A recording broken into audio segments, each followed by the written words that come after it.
Mesdames, Mesdemoiselles et Messieurs, bonsoir et bienvenue si vous nous rejoignez sur Tchad 24. Voici au sommaire de cette édition 20 avril, hommage solennel au maréchal Idriss Déby Itno à l'occasion du 5e anniversaire de sa disparition sous la présidence du Premier ministre. Détails à suivre dans cette édition. Retrait du marché tchadien de l'eau, c'est bon pour non-conformité sanitaire. Les commerçants dénoncent l'absence d'indemnisation. Vous suivrez également dans cette édition.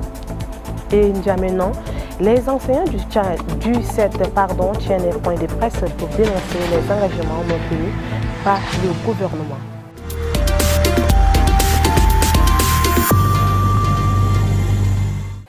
C'est tout pour le titre. Bienvenue encore une fois de plus. Le Premier ministre et l'ambassadeur Alamaye Alina, représentant le président de la République, a présidé hier lundi 20 avril la cérémonie de commémoration du 5e anniversaire du décès du maréchal du Tchad Idriss Déby Itno, tombé au camp d'honneur le 20 avril 2021.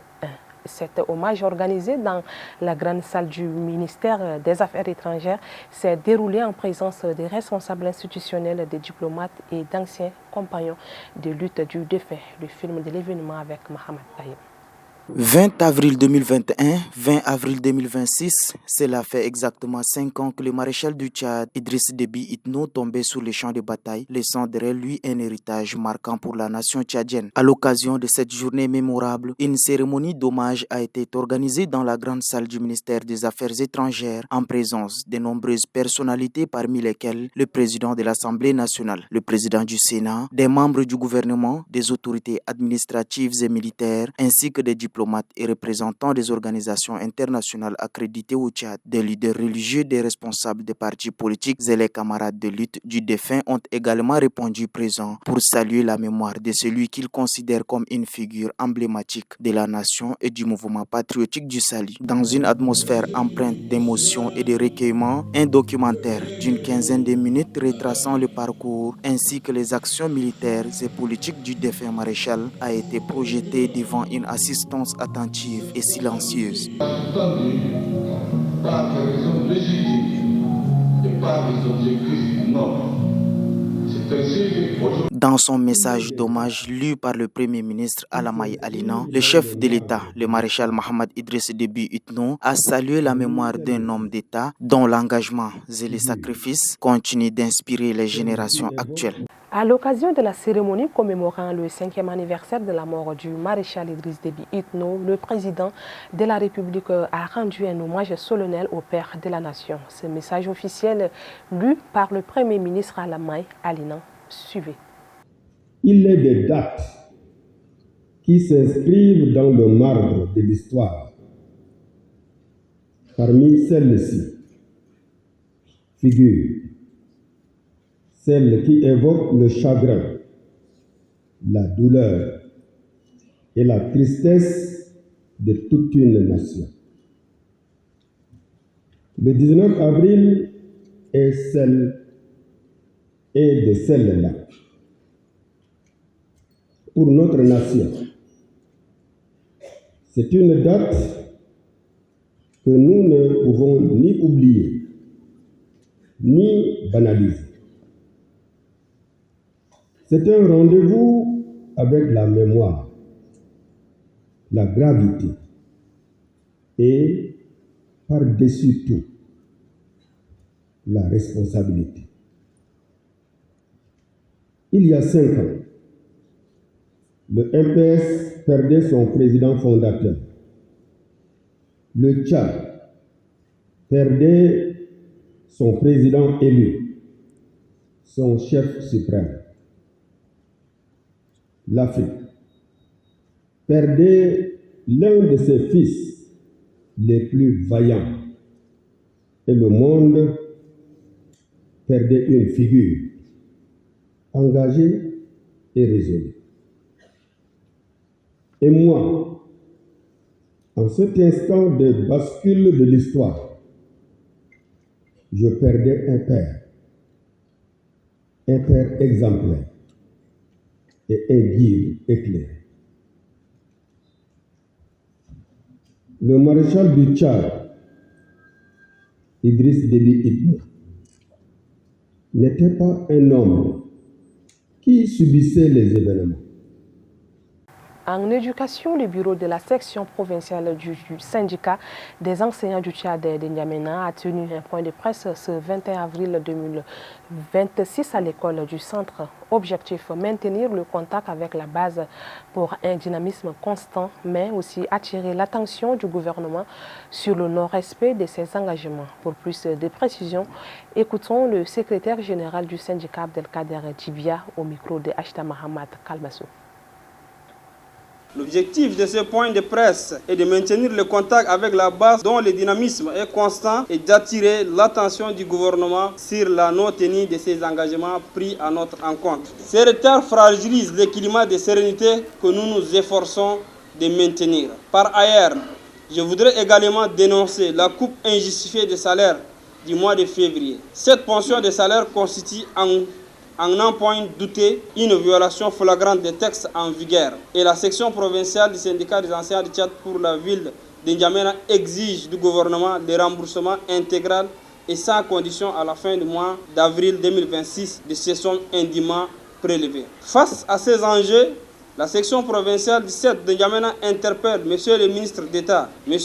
Mohamed Ahmad Al-Habbo, à s'investir personnellement et urgemment dans la résolution des crises structurelles qui minent notre système éducatif, car la stabilité de l'école tchadienne en dépend. Les enseignants tchadiens, piliers du système éducatif, méritent considération, respect et justice. Il est impératif que leurs droits soient garantis afin d'assurer un environnement propice à l'éducation de qualité. Retiré du marché tchadien par un communiqué officiel ce 17 avril 2026 pour non-conformité aux normes sanitaires, l'eau c'est bon laisse derrière elle une double onde de choc sanitaire pour les consommateurs économiques et pour les commerçants. À Tourangi Marinuel.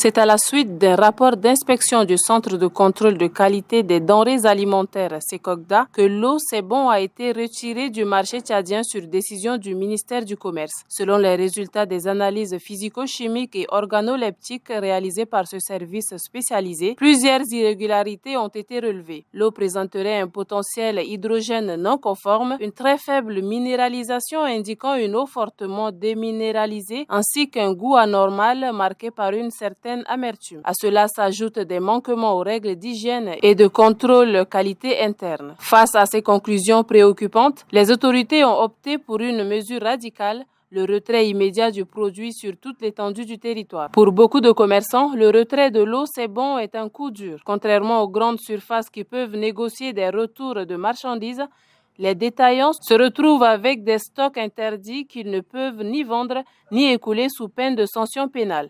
10 minutes après que je sois informé par rapport au communiqué, des gens ont débarqué pour ramasser mes palettes d'eau. Je n'ai pas pu les arrêter parce qu'ils sont envoyés par le gouvernement. J'ai dit, mais si l'eau n'est pas bonne, elle vient d'une société et nous n'avons pas à perdre pour ces failles. Il fallait nous donner l'occasion de reprendre notre argent auprès de la société grâce au bon d'achat, car je ne suis pas content de mes 40 palettes d'eau perdues. Au-delà du cas c'est bon, cette affaire met en lumière les fragilités du circuit de distribution informelle et l'absence de mécanismes d'accompagnement en cas de retrait sanitaire. Si la décision des autorités apparaît nécessaire pour prévenir les risques, elle pose néanmoins la question du soutien aux acteurs économiques les plus vulnérables. Est-ce que l'autorité va indemniser ces... La commune du 9e arrondissement de N'Djamena a mené fin de semaine une opération de ratissage dénommée Tolérance zéro aux délinquants. 124 individus, des locaux et étrangers ont été interpellés selon l'administrateur délégué Fang Yuzun Paul qui évoque les raisons de sécurité. Une opération qui intervient après plusieurs cas d'agression et assassinat perpétrés dans la commune. Je vous invite à suivre un extrait de ces propos recueillis par nos équipes. On retrouve des corps abandonnés, parfois des cas de pendaison. On ne sait pas est-ce que l'individu a été torturé d'abord, ou bien c'est lui-même qui s'est donné la mort, ou bien c'est les effets de l'alcool frélaté. Et une fois, on a retrouvé même des corps égorgés. Alors ça m'a tiqué, cela ne va pas dans le cadre de la politique prônée par le maréchal du Tchad. Il dit mais nous sommes là pour sécuriser la population et de leurs biens. Donc des étrangers qui vivent, qui pilulent dans notre arrondissement qui constitue même la frontière et c'est la porte d'entrée. Il faut que la porte soit hermétiquement fermée, qu'on arrive à tamiser au niveau de la porte d'entrée pour voir qui entre et qui sort. Voilà, c'est suite à ces patrouilles-là et à nos renseignements. On a étudié le comportement des gens. Parfois, il y a des gens qui se promènent, on ne sait pas à quelle fin ils sont venus. Quand tu viens chez quelqu'un ou bien dans un autre pays, tu as un objectif à atteindre. Et des gens qui vadrouillent comme ça et qui sortent très tôt, on ne sait pas où ils dorment. Alors que le 9e arrondissement, ce n'est pas un champ de concombre que chacun vienne fouiller à tout moment et à sa volonté. Nous avons ramassé par exemple 81 qui sont des Nigérians, il y a un Soudanais, il y a 21 Camerounais, et aussi parmi eux, il y a nos frères Tchadiens, 21 Tchadiens qui sont là sans papier et qui vivent avec ces gens-là. À quelle fin, on ne sait pas. On doit être vraiment vigilant sur tout plan. Ce qui nous a poussé, c'est d'être vigilant et de bien fermer la porte. Pour nous, et que tout ce qui entre là, on doit avoir l'œil. Qui vit avec nous? La fondation Tchad Helping Hands a fait don de machines à coudre aux femmes veuves de la commune du 6e arrondissement ce 21 avril 2026. La cérémonie organisée au sein de la dite commune s'est déroulée en présence de l'ambassadrice du Tchad en France, Amina Priscille Longo, également fondatrice de l'organisation, ainsi que des autorités communales. Le compte rendu de Djurkidang, Rolta Solange. Ne donne pas du poisson à quelqu'un, mais apprends-lui à pêcher. C'est à travers ce proverbe chinois que ce don prend tout son sens. Œuvrant pour l'amélioration des conditions de vie des personnes vulnérables, avec un accent particulier sur l'éducation des enfants, l'aide humanitaire et l'autonomisation des femmes, la fondation Tchad Helping Hands inscrit ce geste dans la droite ligne de ses objectifs. Pour la maire du 6e arrondissement, Zainaba Edith, ce don ne se résume pas à un simple lot de machines. Il représente une véritable opportunité de renaissance pour ces femmes veuves. Ce don n'est pas simplement un ensemble de machines. Il représente une véritable opportunité de renaissance pour nos sœurs veuves, souvent confrontées à des conditions de vie difficiles. À travers ces équipements, c'est la dignité retrouvée, l'autonomisation économique et l'espoir d'un avenir meilleur qui leur sont offerts.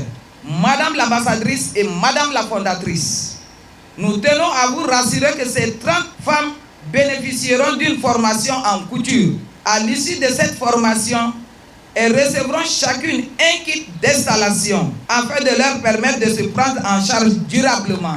Les bénéficiaires n'ont pas caché leur joie face à ce geste de solidarité et de considération. Au total, 30 machines à coudre ont été distribuées. Pour les autorités communales, chacune d'elles est perçue comme une micro-entreprise capable de permettre à ces femmes de subvenir à leurs besoins quotidiens et de gagner progressivement en autonomie financière. De l'expression artistique à l'innovation technologique, la créativité s'impose aujourd'hui comme un moteur essentiel de développement. Instituée en 2017 par l'Organisation des Nations Unies, la Journée mondiale de la créativité et de l'innovation, célébrée chaque 21 avril, vise à encourager les idées nouvelles au service du progrès. Au Tchad, cette dynamique peine encore à s'imposer malgré un potentiel réel. Suivez.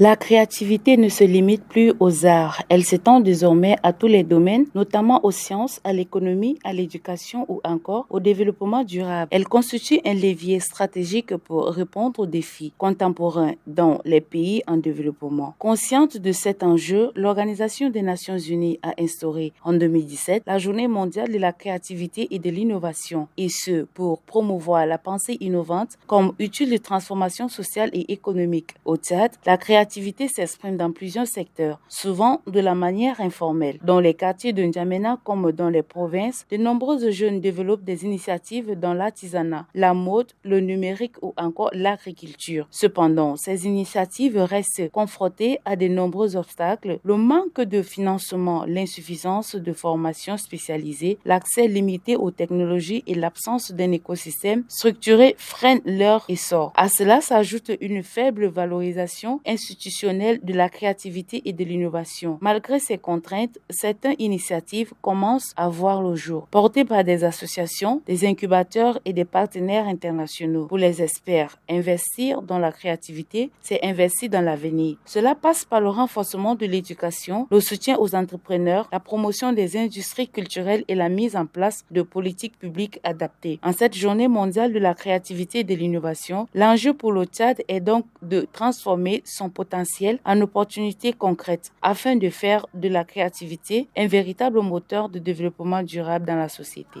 Allons en province, précisément au Mandoul. Les producteurs ruraux du Mandoul valident l'analyse de l'étude approfondie d'enquête des organisations des producteurs ruraux. C'est dans le cadre du programme d'entrepreneuriat agricole financé par AFDI, Agriculteurs français et Développement international. On fait le point avec Dominique Didio. Dans le cadre de la mise en œuvre du programme d'entrepreneuriat agroalimentaire, le Conseil national de concertation de producteurs ruraux et son partenaire AFDI se sont évertués à mener une enquête des organisations des producteurs afin de mieux les organiser pour faire face à l'insécurité alimentaire dans un contexte où la pauvreté est concentrée dans les zones rurales. Ce programme d'entrepreneuriat agricole se veut un cadre de structuration des chaînes de valeur des produits agricoles, notamment le mil, le sorgho, le maïs, l'arachide, le sésame, le karité et les cultures maraîchères. Après cette enquête, les producteurs ruraux et les acteurs locaux du Mandoul se sont réunis pour la validation de l'analyse approfondie de cette enquête des organisations des producteurs ruraux. L'objectif est de contribuer au renforcement et à l'appui aux acteurs de chaînes de valeur liés aux farines enrichies, de présenter les conclusions de l'étude aux parties prenantes afin de vérifier leur exactitude, leur pertinence et leur cohérence avec les réalités du terrain, recueillir les recommandations et obtenir un consensus sur les résultats clés,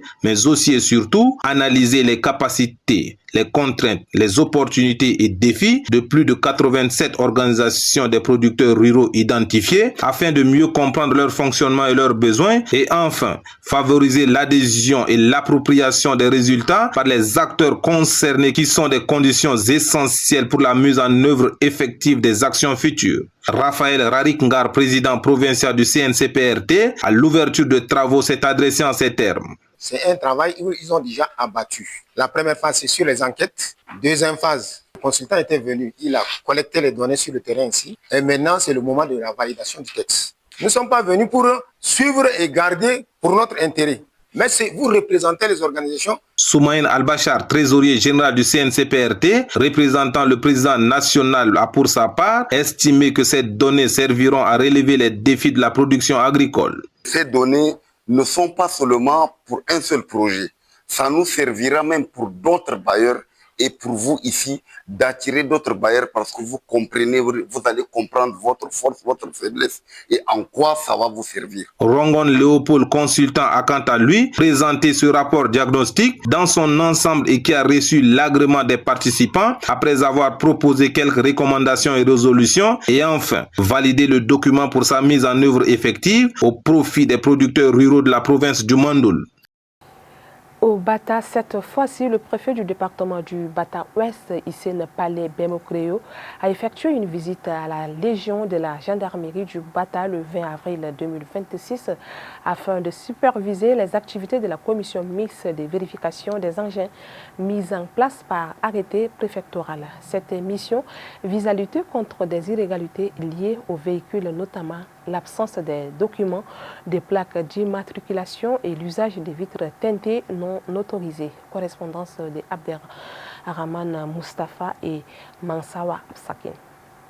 Le préfet du département du Bata-Ouest, Hissène Palais, s'est rendu ce lundi à la Légion de la gendarmerie du Bata pour superviser les activités de la commission mixte de vérification des engins à 2, 3 et 4 roues. Cette commission a été mise en place par un arrêté signé par le préfet du département du Bata-Ouest en date du 10 avril 2026, portant création d'un comité chargé du contrôle des pièces et de la régularité des engins circulant dans le département. À son arrivée sur le lieu, près de 40 véhicules avaient déjà intercepté. Les constats révèlent que plusieurs engins circulent avec des vitres teintées sans autorisation, tandis que d'autres ne disposent pas de documents administratifs complets, voire sans plaque d'immatriculation. Prenant la parole, le préfet a d'abord félicité la commission pour le travail remarquable accompli. Il a ensuite souligné que ces irrégularités constituent une menace sérieuse pour la sécurité publique. Insistant sur les vitres fumées non autorisées, il a rappelé qu'elles peuvent servir à dissimuler des objets dangereux, notamment des armes ou d'autres produits prohibés. Nul n'est au-dessus de la loi, a-t-il martelé. Le préfet a également indiqué que certains véhicules volés circuleraient dans la ville d'Ati, appelant à une vigilance accrue de la part des forces de sécurité et de la population. Dans son intervention, il a exhorté les membres de la commission à poursuivre leur mission avec calme, rigueur et professionnalisme conformément aux textes en vigueur. S'adressant à la population, Hissène Paley a invité tous les propriétaires d'engins à se mettre en règle et à respecter la réglementation. Il a également encouragé les citoyens à collaborer avec les forces de défense et de sécurité en signalant toute personne suspecte. Selon l'arrêté préfectoral, la commission a pour mission de contrôler les pièces des engins, vérifier les plaques d'immatriculation, identifier l'origine des véhicules irréguliers, contrôler les autorisations des vitres teintées et récupérer tout équipement illégalement détenu. Placée sous l'autorité directe du préfet, la commission composée de la gendarmerie nationale, de la police, des douanes ainsi que de la garde nationale nomade du Tchad.